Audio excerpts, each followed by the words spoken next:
Dialog tentang asal-usul nama Allah.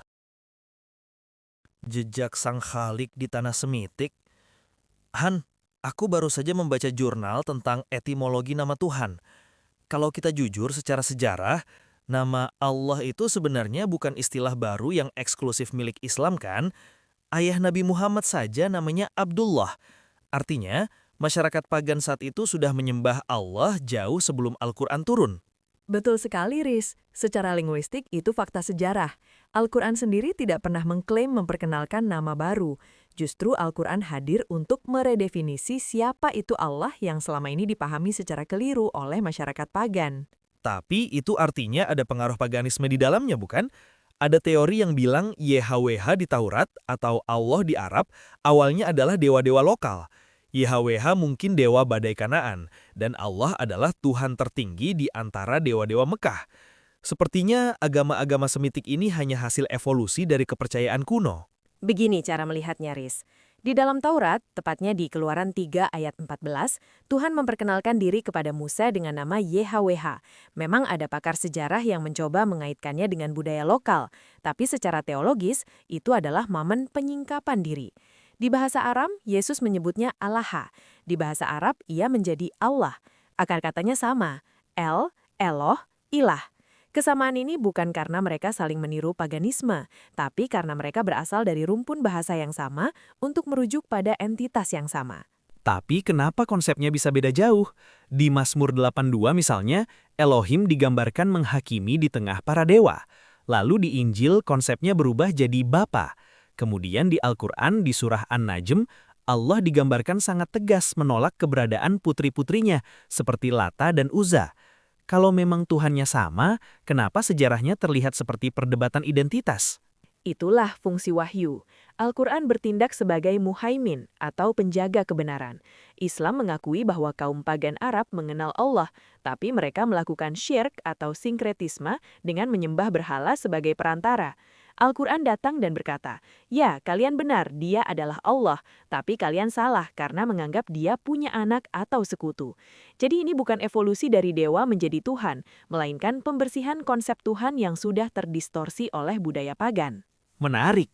Jadi maksudmu nama itu seperti wadah yang sudah ada di masyarakat, tapi Islam datang untuk membuang isinya yang kotor dan mengisinya dengan konsep tauhid yang murni. Tepat sekali. Itulah kenapa kata Allah dalam Islam itu unik. Secara tata bahasa, dia tidak punya bentuk jamak. Kamu tidak bisa bilang Allah Allah, seperti kamu bilang dewa-dewa.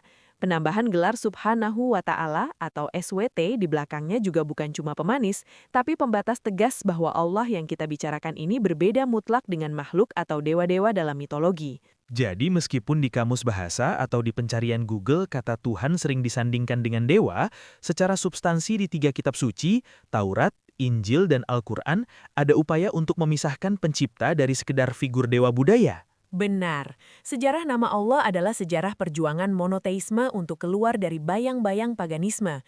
Dari El ke YHWH, dari Allah ke Allah, semuanya menuju satu titik, pengakuan bahwa Tuhan itu Esa. Diskusi ini membuatku sadar kalau sejarah agama bukan cuma soal siapa meniru siapa, tapi soal bagaimana manusia mencoba memahami sang pencipta lewat bahasa yang mereka miliki.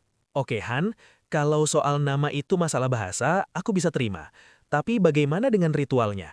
Bukankah banyak tradisi monoteisme sekarang ini sebenarnya pinjaman dari paganisme yang hanya ganti baju saja? Lihat saja Natal yang bertepatan dengan perayaan Sol Invictus atau Dewa Matahari, atau Tahun Baru. Bahkan dalam Islam, ritual seperti puasa, Idul Fitri, Idul Adha, bahkan haji, itu semua kan sudah ada di Arab pra-Islam. Bukankah ini artinya kita hanya meniru tradisi mereka tanpa benar-benar berubah? Pertanyaan yang luar biasa kritis, Riz. Ini menyentuh aspek fenomenologi agama. Memang benar, secara lahiriah banyak bentuk ritual yang sudah ada sebelum agama tersebut lahir. Tapi dalam studi agama, ada perbedaan besar antara bentuk, form, dan makna, substance. Maksudmu? Begini, ambil contoh Natal. Secara historis, gereja awal di Roma memang menetapkan tanggal 25 Desember untuk mensubsersi atau mengambil alih perayaan titik balik matahari musim dingin yang populer di masyarakat pagan. Tujuannya bukan untuk menyembah matahari, tapi untuk mengalihkan fokus masyarakat bahwa cahaya dunia yang sesungguhnya adalah Yesus, bukan matahari. Jadi bentuknya diambil, tapi substansinya diubah total. Lalu bagaimana dengan Islam? Bukankah puasa dan haji itu tradisi kuno Arab?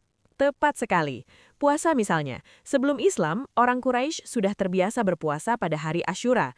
Namun Islam datang dan mengubah orientasinya.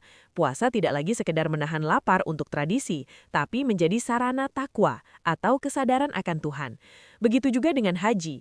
Orang pagan dulu juga tawaf di Ka'bah, tapi sambil telanjang dan menaruh berhala-berhala di sana sebagai perantara. Islam datang, menghancurkan berhalanya, mewajibkan menutup aurat, dan menyatakan bahwa tawaf itu hanya untuk Allah semata. Tapi tetap saja Han, itu terasa seperti daur ulang kudaya. Kenapa tidak buat sesuatu yang benar-benar baru? Karena agama tidak turun di ruang hampa, Riz. Agama turun kepada manusia yang sudah punya budaya. Jika Tuhan menghapus semua budaya manusia dan menggantinya dengan sesuatu yang 100% asing, manusia akan sulit menerimanya. Strategi agama adalah islamisasi atau kristianisasi budaya, mengambil wadah yang sudah dikenal masyarakat, lalu membersihkan isinya dari kesyirikan. Jadi menurutmu Idul Fitri atau Idul Adha bukan sekedar meniru pesta pagan? Bukan. Perhatikan polanya. Pesta pagan biasanya dirayakan dengan mabuk-mabukan atau persembahan untuk dewa-dewa alam. Islam menggantinya dengan sholat Id atau sujud kepada Tuhan dan kurban, berbagi daging kepada sesama manusia, bukan untuk Tuhan. Dalam Islam, darah dan daging kurban itu tidak sampai ke Allah, tapi ketakwaan kitalah yang sampai. Ini adalah redefinisi total dari praktik kuno yang menganggap dewa-dewa itu lapar dan butuh yarah. Jadi poinmu adalah meskipun tulang belulangnya mungkin terlihat sama dengan tradisi lama, nyawa dan tujuannya sudah dipindahkan ke arah monoteisme. Persis, itulah yang disebut sebagai konsekrasi budaya. Tradisi yang tadinya bersifat profan atau duniawi atau pagan, disucikan menjadi sakral untuk Tuhan. Jadi kita tidak meniru paganisme, melainkan merebut budaya itu dari tangan paganisme untuk dikembalikan kepada tauhid. Itulah kenapa sejarah agama-agama Semitik selalu terlihat seperti kelanjutan sekaligus pendombrakan terhadap masa lalu. Aku mulai mengerti. Jadi nama Allah tetap Allah dan haji tetap haji, tapi maknanya sudah dibersihkan dari debu-debu berhala lewat wahyu. Oke Han, kalau kita masuk ke ranah teori dan penelitian akademik, perdebatan ini jadi makin panas. Aku pernah baca tentang teori evolusi agama dari E.B. Taylor. Dia beranggapan bahwa agama itu berkembang dari animisme ke politeisme, baru kemudian menjadi monoteisme. Kalau pakai teori ini artinya Allah, YHWH, dan Elohim itu hanyalah puncak dari evolusi dewa-dewa suku yang disederhanakan menjadi satu Tuhan demi persatuan politik dan sosial. Bagaimana penelitian teologi menjawab? Taylor itu klasik, Riz. Tapi dalam penelitian modern, ada teori tandingan yang disebut monoteisme primordial atau urmonoteisme oleh Wilhelm Smith. Berdasarkan penelitiannya pada suku-suku primitif di berbagai belahan dunia, dia justru menemukan bahwa keyakinan paling awal manusia adalah pada satu Tuhan langit yang agung. Politeisme justru muncul belakangan sebagai bentuk kemerosotan atau penyimpangan dari ajaran asli tersebut. Jadi maksudmu, konsep Allah dalam Islam itu bukan penemuan baru, tapi upaya kembali ke titik awal manusia. Tepat sekali. Secara sosiologis, penelitian Karen Armstrong dalam bukunya A History of God juga menarik. Dia menjelaskan bahwa konsep Tuhan itu selalu berubah sesuai kebutuhan psikologis manusia di zamannya. Saat bangsa Israel terancam perang, YHWH digambarkan sebagai Tuhan yang kuat dan pejuang. Saat Nabi Muhammad di Mekah yang penuh ketidakadilan sosial, Allah diperkenalkan sebagai Tuhan yang maha adil dan peduli kepada kaum du'afa. Penelitian ini menunjukkan bahwa nama yang sama bisa memiliki wajah yang berbeda tergantung konteks sejarahnya. Lalu bagaimana dengan penelitian arkeologi tentang YHWH yang sering dikaitkan dengan dewa El di Kanaan? Ada prasasti yang menyebutkan YHWH dan Asyeranya seolah-olah Tuhan punya istri. Itulah bukti sinkretisme yang aku maksud tadi, Riz. Arkeologi menunjukkan bahwa umat beragama seringkali tergelincir kembali ke pola pagan. Namun disinilah fungsi teks suci, Taurat, dan Al-Quran. Teks-teks tersebut muncul untuk mengoreksi praktik sinkretisme itu. Al-Quran diturunkan justru untuk menjawab penyimpangan seperti Allah punya anak atau Tuhan punya istri. Jadi penelitian arkeologi itu justru menguatkan latar belakang mengapa wahyu perlu diturunkan, yaitu untuk memurnikan kembali konsep Tuhan dari residu budaya pagan. Jadi kalau kita rangkum secara akademik, ada dua tarikan besar ya.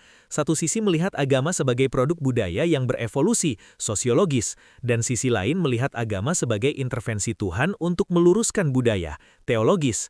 Benar. Dan yang menarik, penelitian linguistik terbaru tentang bahasa Proto-Semitik menunjukkan bahwa kata il atau Tuhan sudah ada sejak ribuan tahun sebelum Masehi. Ini membuktikan bahwa memori kolektif manusia tentang satu Tuhan memang sudah ada sejak awal peradaban Semitik, jauh sebelum istilah-istilah pagan spesifik muncul. Wah, kalau begini perdebatan sejarah dan iman jadi tidak berujung ya. Tapi setidaknya aku paham bahwa nama Allah itu punya akar yang sangat tua, bahkan melampaui sejarah agama Islam itu sendiri. Itulah keindahan studi agama, Riz. Semakin kita gali penelitiannya, semakin kita sadar bahwa manusia tidak pernah bisa lepas dari pencarian akan sosok yang maha satu, apapun nama yang mereka gunakan dalam bahasanya.